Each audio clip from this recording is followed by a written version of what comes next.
الحمد لله الحمد لله خالق الوجود من العدم وجاعل النور من الظلم ومخرج الصبر من الألم فملقي التوبة على الندم فنشكره على المصائب كما نشكره على النعم ونصلي على رسوله الأكرم للشرف الأشم والنور الأتم والكتاب المحكم وكمال النبيين والخاتم سيد ولد آدم الذي بشر به عيسى بن مريم ودعا لبعثته إبراهيم عليه السلام حين كان يرفع قواعد بيت الله المحرم فصلى الله عليه وسلم وعلى أتباعه خير الأمم الذين بارك الله بهم كافة الناس العرب منهم والعجم.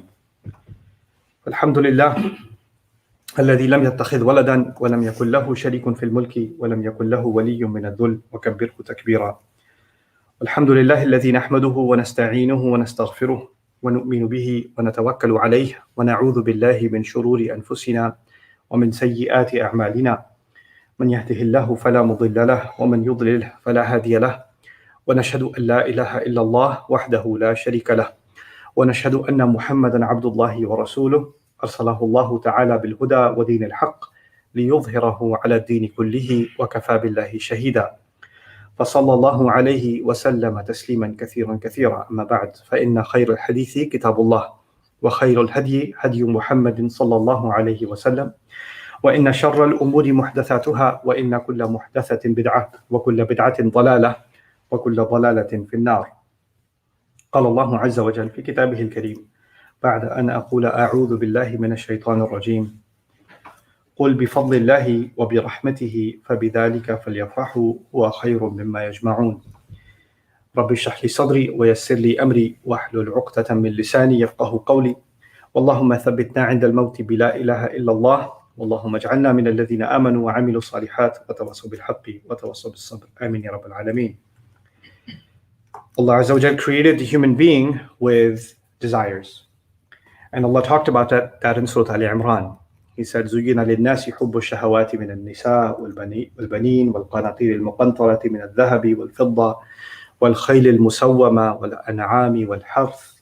Allah made for men, for instance, women desirable. He made having children desirable, and then having wealth and assets and businesses and investments that grow desirable, a beautiful ride desirable. These are things that Allah put inside the soul of human beings, inside our psyche. He programmed us to want these things. Other places in the Quran, He makes a list of things that people want. And today what I want to start with is a fundamental question. Why do we want these things?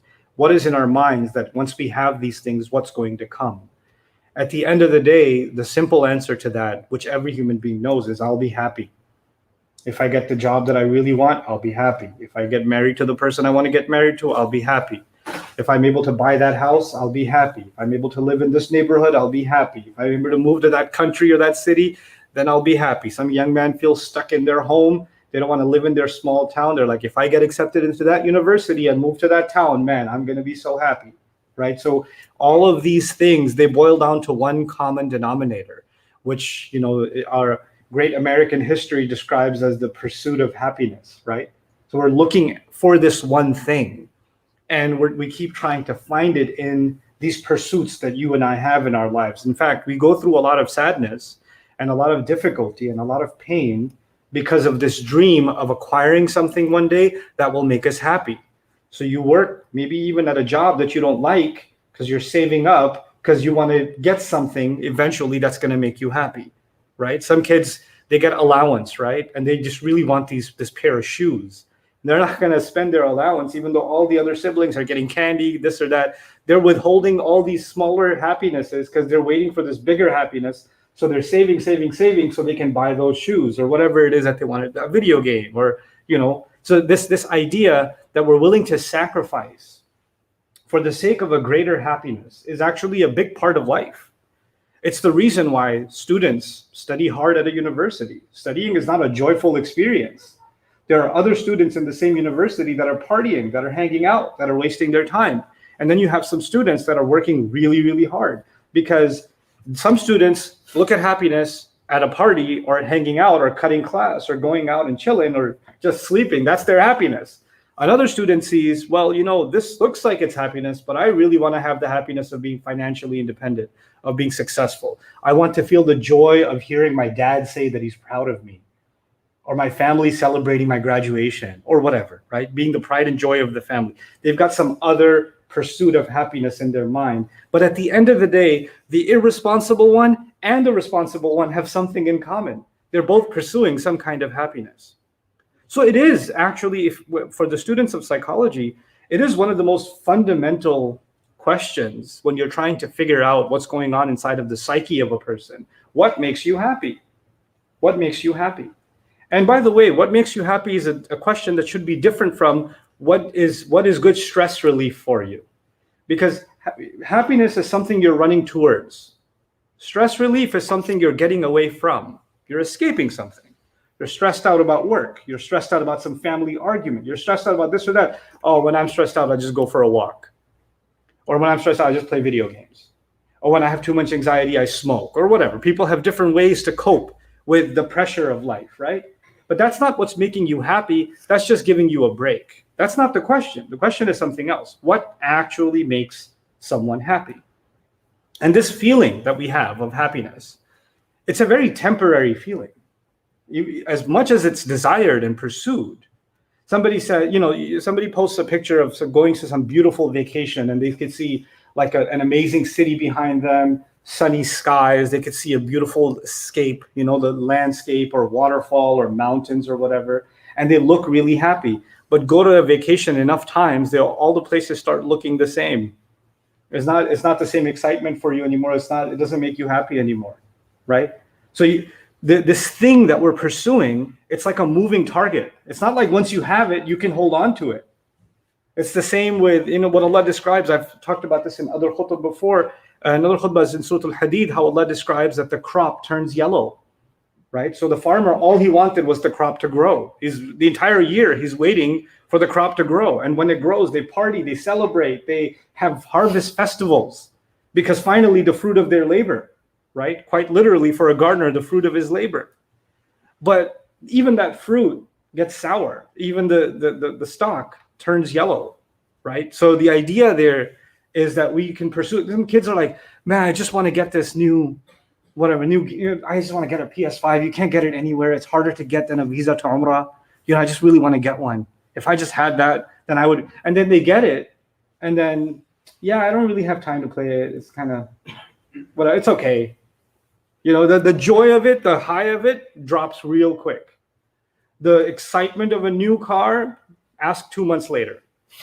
That's 2 months later. The excitement of a new home, ask about a year later.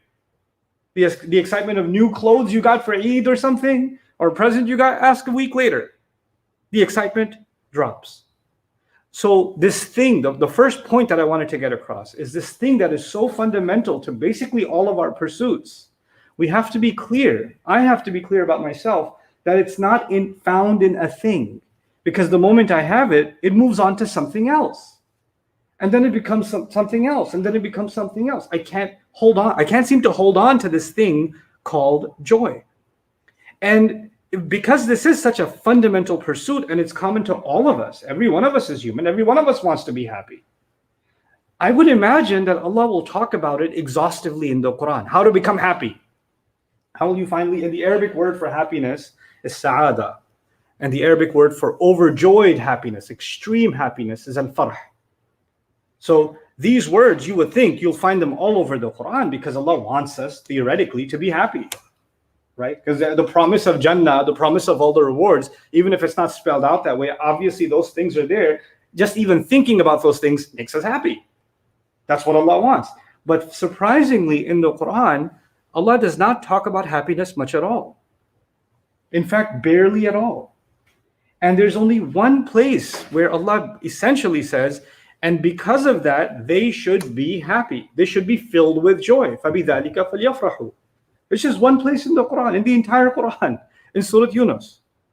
So this, what Allah does for some subjects that are so vital and so fundamental, instead of spreading them out, He talks about it once. And this is Allah's way of telling us, what I have said here is enough for you to understand all you need to understand about this topic. So for instance, he did that with fasting. Allah didn't talk about fasting in the Quran all over the Quran. He talked about it in one place, one time. And that's it. That's all you need to know. Compare that with something like taqwa. Taqwa, he talks about in the Quran over a couple of hundred times. Why? Because you can understand it from this point of view. You also can come at it from this point of view, this point of view, this point of view. There's lots of things you can learn about taqwa. It's a big thing. And you can acquire it in many, many, many different ways. And it can come to you. You can be tested with your taqwa in many different ways. So Allah addressed it in many different ways across the Quran. But when it came to something so, what you would think he would talk about over and over again, happiness, like I said again, just this one place in Surah Yunus is fundamentally where he says, the word sa'ada is used, but here, essentially, this is the place that Allah says, this is Allah's commentary on happiness itself, right? This is Allah's commentary on it. And he didn't just comment on it. He actually said, this is ayah number 58, by the way, and ayah number 58 is the answer, is the conclusion to ayah number 57, actually. So here he's commenting on happiness, but the building blocks, what makes up happiness, isn't the ayah before it. That's actually what it is. So in this series of khutbahs, what I'm going to try to do is understand these two ayat. And maybe if we contemplate these two ayat, and though I have given khutbahs about these two ayat before, but not from this point of view, not from this psychological point of view, and not from this historical point of view. So we're going to come at the same ayat, and we're going to come at them from a different perspective, to try to understand something about happiness itself, for myself and for you, for all of us. So that we can, when we truly understand ourselves, maybe we can acquire this thing, the desire for which Allah Himself put inside us. I want to feel happy. This is this experience I want to have. And for many listening, because now, I don't know if this is the case because of us living in the postmodern world and because we have more access to each other, because of social media, the internet, because the overflow of information, so we know more about each other, or has it always been the case? But we know now how common depression is. We know how common deeply felt sadness and anxiety are. We know how common, people that we live with, people that we spend our entire lives with, are riddled with thoughts all day that take happiness away from them. They could, you could see them and say, hey, what's wrong? And I don't want to talk about it. I just feel sad. And they're going to have a hard time expressing it. So this is an ailment. The absence of happiness is an ailment, and the absence of feeling any joy. Actually, honestly, there are some people, if you ask them, when was the last time you actually felt happy?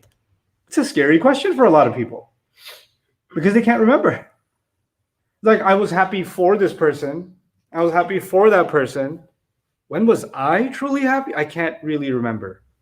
It's a hard question. And that's a scary thought, right? That's a really scary thought. So what can we learn from Allah's insight in the Quran on this subject? The first thing that this khutbah itself is dedicated to is actually what we can learn about it in the ayah itself, where he does talk about happiness. He says, whatever this is, the alchemy of happiness, whatever Allah is giving you, he makes a comment about it. He said, Huwa khayrun mimma yajma'un. That's the end of ayah number 58. Huwa khayrun mimma yajma'un. And this is from Jawami'ul Kalim, ironically. It's a very comprehensive statement. It is better than everything that they gather. It's better than everything that they gather. And in this is a profound insight from Allah about how we normally figure out that we're going to get happy. If we gather things, then we're going to be happy. Some wannabe influencer, if he gathers or she gathers more followers online, apparently they'll be happy. If I can gather these new gadgets that came out, the 2.0 came out, the 13 came out, the 14 came out, the newest release came out. If I just gather that, I'll be happy. If I watch the new season of this show, I can gather more episodes under my experience, then I'll be happy. If I can gather more money, then I can be happy. If I can gather yet another degree, I can be happy. If I can gather these credentials under my belt, then I will be happy. Right? So we're all, whether there are tangible things like money, cars, toys, games, clothes, shoes, bags, you name it. Either it's those things or it's intangible things like degrees, recognition, followers, appreciation, compliments. Some people like to gather compliments. That's what they're looking to gather.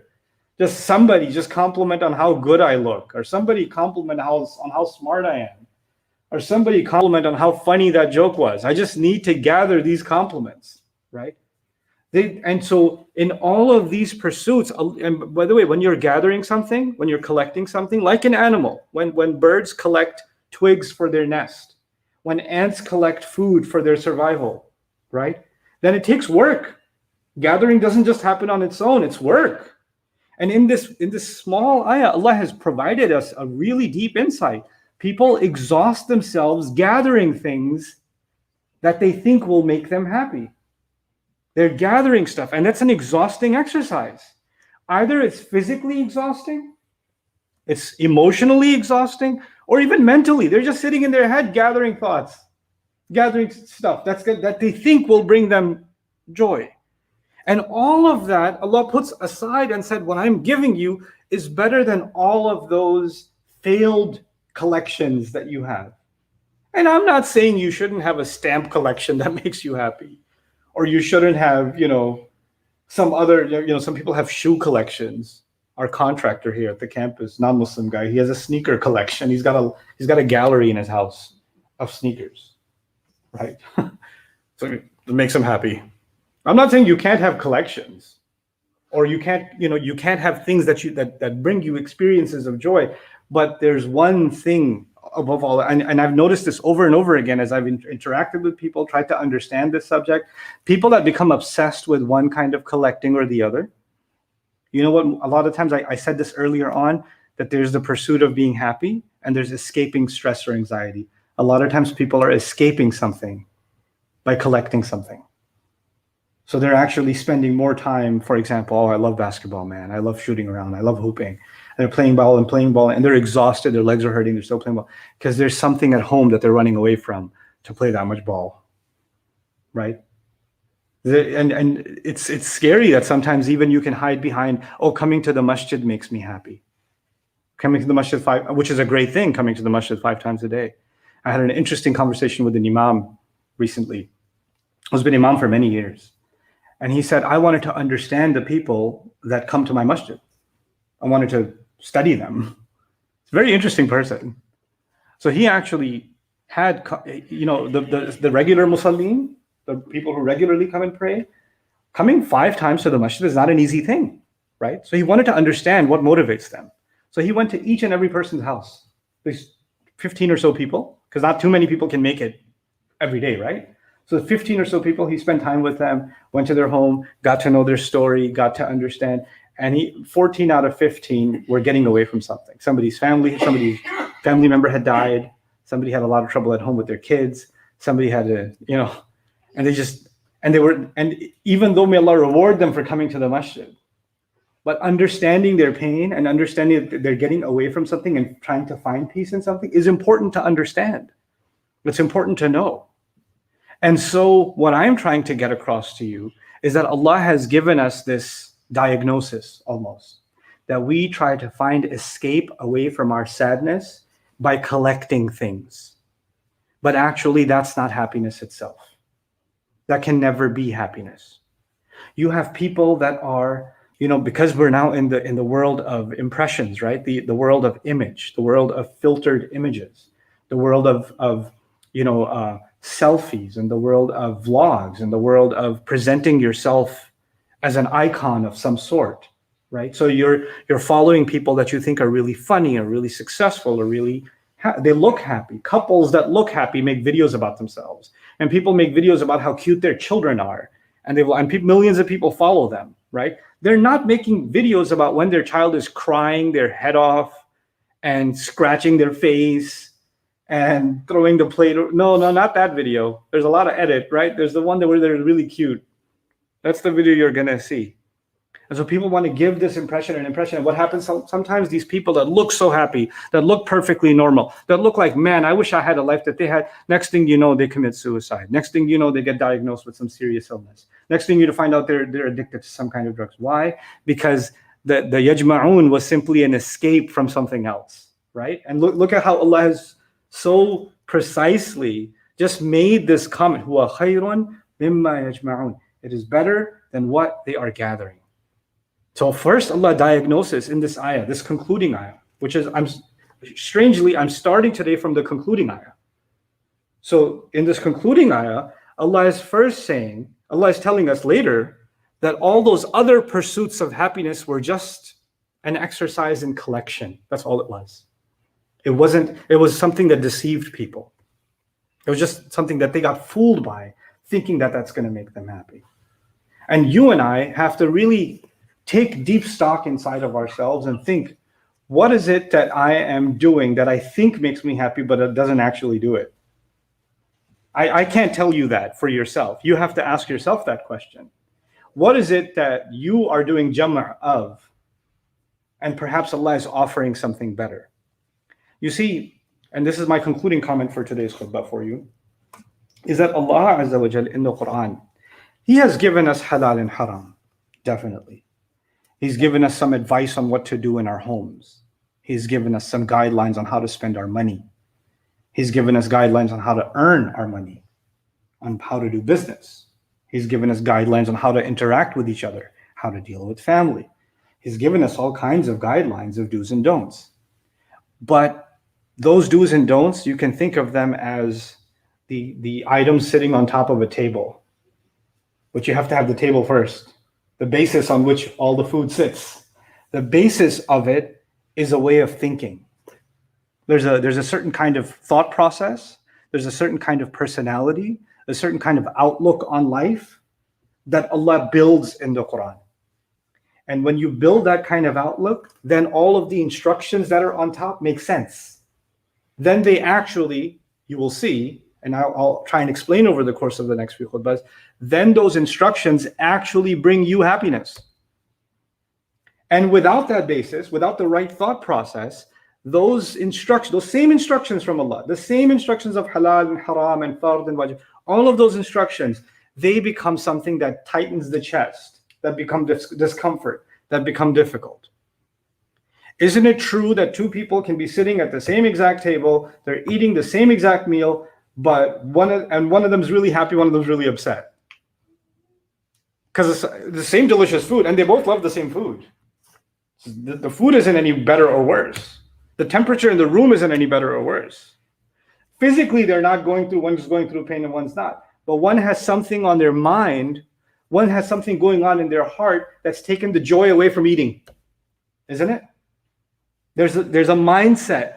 They're in a different place mentally, even though physically they're in the same place. Biologically, they're experiencing the same thing. Their taste buds are experiencing the same thing. In fact, forget two people, even you yourself. You could be in a certain place mentally, and the same activity will bring you happiness. You'll be in a good mood, and you're in a different place mentally, and that same activity does nothing for you. Like, I'm not in the mood. I don't feel like it. I don't want to do this, right? So that mindset is what Allah is helping us configure in ayah number 57 of Surah Yunus. And that's what we're going to spend time understanding. Then we get to فَبِذَلِكَ فَلْيَفْرَحُوا. That's what Allah Azza wa Jalla is going to unlock for us in this remarkable ayah. So I wanted to take my time covering this with you. I've covered this with you before, but again, from a different point of view this time. And inshallah ta'ala, the next time we'll open up the first of those components. There are 4 items mentioned in ayah number 57. And the first of them, inshallah, my intention is to cover that in the next khutbah, which is Ya ayyuhan nas. Part of that will also be, and I'll set the stage for it now, is that this surah early on is actually debating with the mushrikeen. Why should they believe Quran is the word of God? Why should they believe that? Why could it not be from a human being? That's the debate that's happening early on in this surah. Surah is a huge conversation between Allah and humanity, right? So the first part of this conversation is, why should you believe this is Allah's word? Why is it not made up? That's the crux of the argument in the beginning. And I told you, this is not the beginning of Surah Yunus. The ayah I'm talking about is ayah number 57. So lots of conversations have already happened. So what does that conversation have to do with this? We have to figure that out too, to understand. Because you cannot understand a conversation Allah is having, something Allah is saying, if you don't know where it fits. What is it a part of? So all of those explorations, inshallah, will help us really get to the bottom of what Allah has to give us in terms of our personal, truly felt happiness that cannot be taken away. A joy that cannot be taken away. A joy that is no longer a moving target. A joy that is no longer temporary. A joy that's no longer artificial. A joy that's no longer an escape from something else. That's the kind of joy that you and I want in our lives. That's the one that He's going to offer to us in these ayat. I pray that Allah Azza wa Jal fills all of our lives with real and true joy and makes us a source of real joy for others. And I pray that Allah Azza wa Jal brings the light of the Quran into our hearts and into the hearts of our family members and protects all of us. Barakallahu li wa lakum fil Qur'an al-Hakim wa nafa'ani wa iyyakum bil ayati wa dhikr al-Hakim. Alhamdulillahi wa kafa wa salatu wa salamu ala ibadihi alladhina istafa خصوصا على أفضلهم وخاتم النبيين محمد الأمين وعلى آله وصحبه أجمعين. قال الله عز وجل في كتابه الكريم بعد أن أقول أعوذ بالله من الشيطان الرجيم إن الله وملائكته يصلون على النبي يا أيها الذين آمنوا صلوا عليه وسلموا تسليما اللهم صل على محمد وعلى آل محمد كما صليت على إبراهيم وعلى آل إبراهيم في العالمين إنك حميد مجيد اللهم بارك على محمد وعلى آل محمد كما باركت على إبراهيم وعلى آل إبراهيم في العالمين إنك حميد مجيد. عباد الله رحمكم الله اتقوا الله إن الله يأمر بالعدل والإحسان وإيتاء ذي القربى وينهى عن الفحشاء والمنكر ولذكر الله أكبر والله يعلم ما تصنعون. أقم الصلاة إن الصلاة كانت على المؤمنين كتابا موقوتا.